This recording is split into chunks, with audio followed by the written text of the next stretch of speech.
মাননীয় প্রধানমন্ত্রী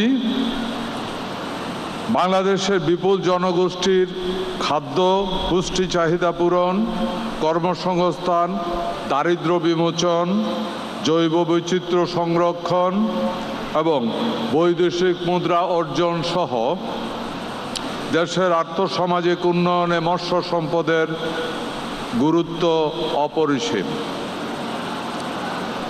সুনীল অর্থনীতির বিকাশে মৎস্য খাতের অবদান রাখা বিপুল সুযোগ রয়েছে।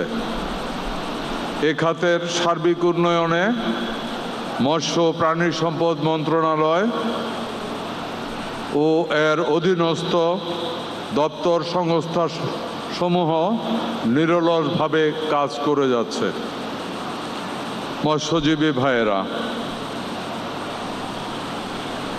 জাতীয় পর্যায়ে কর্মসূচিগুলো সাধারণত রাজধানী কেন্দ্রিক আয়োজন হয়ে থাকে, কিন্তু আমাদের প্রধানমন্ত্রী জনাব তারেক রহমানের সরকারের দর্শন একটু ভিন্ন। তার দর্শন হলো জনগণ যেখানে, সরকার সেখানে। জনগণের ভোটে নির্বাচিত সরকার জনগণ থেকে দূরে থাকতে চায় না, বরং জনগণের কাছে যেতে চায়, তাদের কথা শুনতে চায়, তাদের সুখ দুঃখের অংশীদার হতে চায়। হাওর অধ্যুষিত কিশোরগঞ্জের মৎস্যজীবী ভাইয়েরা এবং উদ্যোক্তারা দেশের মৎস্য উৎপাদনে অত্যন্ত গুরুত্বপূর্ণ অবদান রেখে চলছে।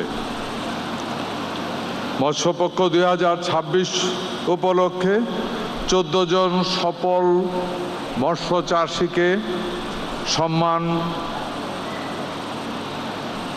সম্মাননা স্বরূপ স্বর্ণপদক দেওয়া হয়েছে। তাদেরকে মৎস্য খাতে বিশেষ অবদানের জন্য আমি আন্তরিকভাবে ধন্যবাদ জানাচ্ছি। বিএনপি সরকার বিশ্বাস করে যারা মাঠে থেকে দেশের জন্য কাজ করে তাদের সম্মাননাও তাদের কর্মক্ষেত্রেই দেওয়া উচিত।